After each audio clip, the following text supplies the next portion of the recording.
Alors on a vu donc le gothique un peu vestimentaire, tous les signes extérieurs, et puis c'est aussi, on en a beaucoup parlé de la musique. Alors le mieux pour bien comprendre, c'est d'en entendre un petit morceau avec le groupe qui nous a fait la gentillesse d'être là, qui s'appelle le groupe Auspex. Hop là, c'est à vous.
Merci. Merci donc au groupe Auspex, qui est un groupe qui évolue dans la région grenobloise. Merci à Elodie, qui est le leader. Il y a un leader aussi dans... Non, il n'y a pas de leader. Moi, j'ai été surpris parce que groupe, vous êtes plutôt métal que gothique. La différence entre les deux, elle est significative. Voilà. La différence, c'est une différence qui n'est pas vraiment notoire. Nous, on n'a pas vraiment d'appartenance ou de revendication. On essaie de faire notre musique. Ensuite, c'est au public de s'identifier et de trouver ce qui lui plaît, ce qui le touche dans notre musique.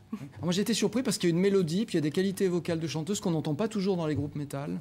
Alors c'est vrai que dans le métal, il y a encore plusieurs styles. Comme dans le gothique, à chaque fois, il y a une grande variété de petites choses qu'on peut répliquer comme ça. On peut avoir des grosses voix criées masculines jusqu'aux voix féminines, parfois même très lyriques. Alors vous évoluez dans la région grenobloise. Votre espoir, c'est d'être entendu un petit peu partout, d'être sur des scènes du pays tout entier. Qu'est-ce que racontent vos chansons ? Alors là encore, c'est assez varié, mais on aborde des thèmes qui sont... assez imaginaire, hein. On rejoint ce que disait tout à l'heure Emmanuel. On peut faire appel à des mondes ésotériques, inventés, créés, des personnages également inventés. Voilà, assez variés. Quand les gens ont une image de cette musique qui est relativement violente, est-ce que vous pouvez nous dire que ce n'est pas forcément le cas ? Ce n'est pas forcément le cas. Effectivement, il y a une forme de violence. Gentil. Je réponds aux questions. Il y a une forme de violence dans le son des guitares qui sont saturées, dans la batterie qui est rapide. Mais à côté de ça, il peut y avoir une légèreté apportée grâce aux nappes de clavier, aux orchestrations. Oui, puis c'est un univers qui est quand même, de manière globale, si j'ai bien saisi, qui est assez marqué par la poésie. C'est très poétique, comme très c'est une forme de poésie musicale. Oui. Qui est plus pacifique que guerrier. Je ne sais pas si tout le monde est d'accord. Ça peut dépendre des morceaux aussi. On va peut-être demander à notre sociologue, il est encore là, Cyril Brizard. Oui. C'est de la caricature, mais les gothiques seraient plutôt du côté des guerriers ou plutôt des gens pacifiques ? Les pacifiques quand même. Ouais. On est vraiment dans l'imaginaire. Bon, c'est vrai que là, c'est un groupe voilà, de métal. Certains gothiques ne se reconnaissent pas du tout dans ce qu'ils ont joué, d'autres un peu. C'est vraiment éclectique. Alors, on a 3 autres invités parmi nous et on a un DJ qui est Yoav, lui qui a un look gothique. Plutôt Batcave punk, comme disait le Marquis tout à l'heure. Donc c'est un sous-courant du courant gothique. Et ça se manifeste justement par quoi? La Crète, c'est hérité des punks, ça. Ouais. Alors comment se passe une soirée gothique, vous qui les animez? Comme une soirée normale. Oui, il y a des gens qui viennent, qui dansent de la musique. Et moi j'essaie de faire découvrir de nouveaux groupes et aussi de faire revenir l'ancien mouvement, quoi. Du Batcave, Death Rock, comme It's Your Makeup, un groupe de Bourg-en-Bresse. Il y a déjà des nostalgiques dans votre courant? Ouais, quand même. Est-ce qu'il y a des modes, est-ce qu'il y a des courants de mode, et qui sont les groupes à la mode en ce moment? Ça dépend. Ça dépend, ça dépasse. Ouais, ça marche beaucoup à l'électro-dark en ce moment. L'électro-dark? Ouais. Non, j'ai l'air de attendez, je suis pas de première jeunesse non plus, moi, il faut que je me... C'est quel genre de truc, ça? Ça se rapproche de la techno, en fait. Mais en désespéré. En plus dark musicalement, avec des voix un peu... d'outre-tombe. Ouais, voilà. Et sinon, il y a le death rock qui revient grâce à justement It's Your Makeup et Bloody Dead and Sexy. Et j'essaie de bien relancer vraiment les racines du gothique en soirée. Il y a beaucoup de soirées gothiques sur la région? Ouais, il y en a pas mal parce qu'on est plusieurs à organiser des soirées. Et ouais, il y en a pas mal. Et ça marche plutôt bien. On peut dire que c'est un courant qui fonctionne de mieux en mieux? Ouais. Avant, ça s'était un peu perdu, mais là, ça commence à bien marcher. Ouais. Alors, on a avec nous aussi Laurent, qui est animateur radio. Alors, vous travaillez pour une radio locale de Clermont-Ferrand, qui s'appelle Radio Altitude. On y entend de la musique gothique. Donc voilà, j'ai une émission hebdomadaire où je joue pas vraiment du gothique, mais justement de la dark electro et ce qu'on appelle de l'electronic body music. Donc en fait, c'est inspiré des mouvements littéraires et cinématographiques cyberpunk, en fait, qui montrent un futur plutôt pessimiste avec l'homme, la fusion avec la machine et des choses comme ça. Effectivement, ça se rapproche de la techno. Disons qu'en fait, ce sont les sources de la techno. Si on demande aux pionniers de la techno qu'est-ce qu'ils écoutaient quand ils étaient petits, bien, ils vont vous dire Front de 4-2, Skinny Puppy. Ah oui. Donc en fait, qui était... Et dont je connais, moi, c'est incroyable. Ah, quand même. Les groupes fondateurs en fait de la musique électronique sombre. Oui, ça c'est les années 80. Oui. Voilà, donc c'est des années 80. On est tombé dans les cassettes du tonton quand on était petit. Et voilà. Tout se recoupe. Alors vous, c'est pas une radio spécialisée dans le gothique? Ah non, pas du tout. C'est une radio associative. En fait, ce qui se passe, c'est dès qu'on met le doigt en fait dans la culture sombre, donc que ce soit le gothique, le death rock ou le BM ou quoi que ce soit, tout de suite on va commencer à s'impliquer. En fait, soit on va écrire, on va faire du dessin, on va faire de la musique, on va chercher à organiser des soirées. Enfin, c'est du temps qu'on passe pas devant la télé en fait pendant ce temps-là. Voilà. Non, mais vous avez raison. On est encore là aussi dans un paradoxe, c'est qu'apparemment ce sont des gens très pessimistes, un peu négatifs, un peu sombres, mais qui sont aussi très actifs, qui créent aussi. Oui. Donc là aussi il y a un paradoxe dans la création. Il y a une grosse activement à proportion l'apocalypse d'acteurs, annoncée. en fait, hein. Alors, troisième interlocuteur, Julien, vous êtes photographe, vous avez beaucoup photographié les gothiques et dans le noir, c'est pas simple, j'ai envie de dire. Qu'est-ce qui vous plaît, esthétiquement parlant, en tant que photographe, qu'est-ce qui vous plaît dans ce mouvement? Non, tout d'abord, c'est l'esthétique gothique au niveau vestimentaire et look que les gothiques peuvent avoir. Donc c'est ça que j'aime bien photographier, dans des lieux aussi, des fois, qui ont une certaine imagerie gothique, comme des usines désaffectées ou des souterrains, des choses comme ça. Là, on est en train de voir des photos de vous. Le modèle est important quand même. Oui, bien sûr, tout à fait. Ouais. Non, mais c'est vrai, vous photographiez plus de filles que de garçons, je le note, moi. Oui, c'est ce qui me plaît plus. Et des filles nues. Oui, mais un peu, enfin pas plus que ça. Est-ce qu'il y a quelque chose que vous voulez montrer à travers eux? Qu'est-ce qui vous frappe dans cet univers-là? Qu'est-ce qui vous touche?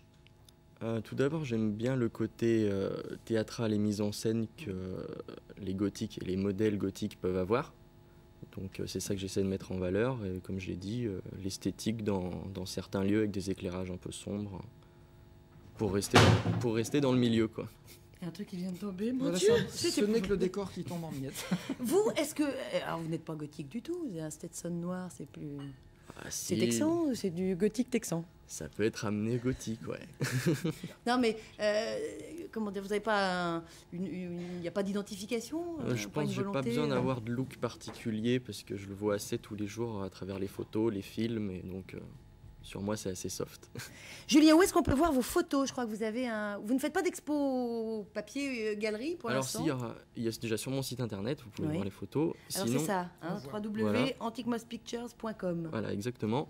Sinon, vous pourrez voir les photos en exposition la soirée du 31 décembre, réveillon gothique 31 décembre au Woodland. C'est un gros événement et il y aura une exposition de mes photos. S'il y avait une esthétique gothique, est-ce qu'elle pourrait se résumer à quelques mots ou pas? Travailler sur l'image, justement. Il pourrait y avoir, niveau vestimentaire, tout ce qui a été dit au courant de l'émission, et aussi les piercings, les choses comme ça. Enfin, tout ça, ça fait partie de l'image, quoi. Alors, moi, il y a un truc, je vais peut-être encore dire une ânnerie, mais après tout, j'en suis pas à une près. C'est à la fois un mouvement qui est très exubérant, visuellement parlant, et en même temps, c'est difficile de vous faire parler les uns et les autres. C'est un mouvement qui a l'air assez secret en même temps. C'est possible, c'est le paradoxe dont vous parliez. C'est volontaire? Pas toujours, ça peut être une façon d'être. Mais voilà, on parle d'éclectisme depuis tout à l'heure. Et en fait, ce qui est intéressant de remarquer, c'est que l'éclectisme du milieu gothique correspond simplement à l'éclectisme du social, de la société en soi. Donc, en fait, c'est quelque chose de très individualiste. Et là aussi, paradoxalement, on se regroupe entre individus sous une appellation, mais chacun parce qu'il y a un moment, il faut quand même qu'on ait des personnes qui nous reconnaissent, qui disent moi aussi je fais la même chose, t'es pas tout seul. C'est vrai que c'est rassurant. Faut pas que ce soit, c'est pas le noir absolu le gothique. Non, mais c'est ce qu'on a. Le noir, mais pas, c'est vraiment. Voilà. C'est ce qu'on voulait essayer d'expliquer un petit peu aujourd'hui. C'est vrai que c'est pas si simple que ça, mais je pense qu'on s'en est pas trop mal sorti. En tout cas, merci à tous ceux qui ont accepté de participer à cette émission. Il y a une soirée ce soir. Ça très vite. Dites-nous. Donc au Woodlands, c'est 32 quarts loin. Il y a une soirée Hérétix qui sera Electronic Body Music, Dark Electro. Quelques références littéraires. Ce livre qui est tout nouveau de Patrick Eudeline, Goth, c'est chez Scali. Et puis le gothique de Gavin Badley, Gothique, la culture des ténèbres. Voilà.